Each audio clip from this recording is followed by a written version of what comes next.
डोंगराला हार तुला फुलांचा मी गळ्यामध्ये केला भक्ती भावाने आलो तुझ्या डोंगराला दावून धरले पायी दे दर्शन आनंदान दावून धरले पायी दे दर्शन आनंदान तुझ्या चरणी लीन झालो घ्यावे सांभाळून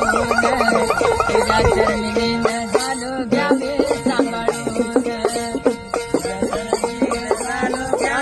सांभाळून